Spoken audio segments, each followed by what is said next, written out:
জার্মানির সামরিক প্রযুক্তিতে যুক্ত হচ্ছে এক অভিনব উদ্ভাবন, সাইবার তেলাপোকা। যুদ্ধক্ষেত্রে নজরদারি ও তথ্য সংগ্রহের জন্য এই নতুন প্রযুক্তি তৈরি করেছে জার্মানি, যা তাক লাগিয়ে দিয়েছে বিশ্বকে। এই বিশেষ তেলাপোকাগুলো জীবিত পোকামাকড়ের দেহকে কৃত্রিম প্রযুক্তির সঙ্গে মিলিয়ে তৈরি করা হয়েছে। পিঠে লাগানো ক্ষুদ্র ক্যামেরা ও সেন্সর দিয়ে এগুলো শত্রুর অবস্থান এবং পরিস্থিতি সরাসরি সেনাবাহিনীর কাছে পৌঁছে দেবে।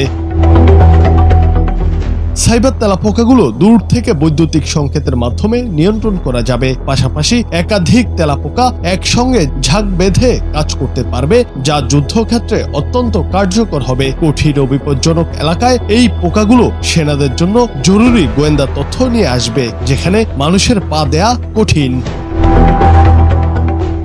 জার্মানির সোয়াম বায়োটেকটিক্স নামের একটি কোম্পানি এই প্রযুক্তি তৈরি করেছে। কোম্পানির প্রধান স্টেফান উইলহেলম বলেছেন, আমাদের বায়ো রোবটগুলো জীবিত পোকামাকড়ের ওপর ভিত্তি করে তৈরি, যা উন্নত সেন্সর ও যোগাযোগ প্রযুক্তি দ্বারা সজ্জিত। এগুলো স্বাধীনভাবে কিংবা ঝাঁক বেঁধে কাজ করতে সক্ষম।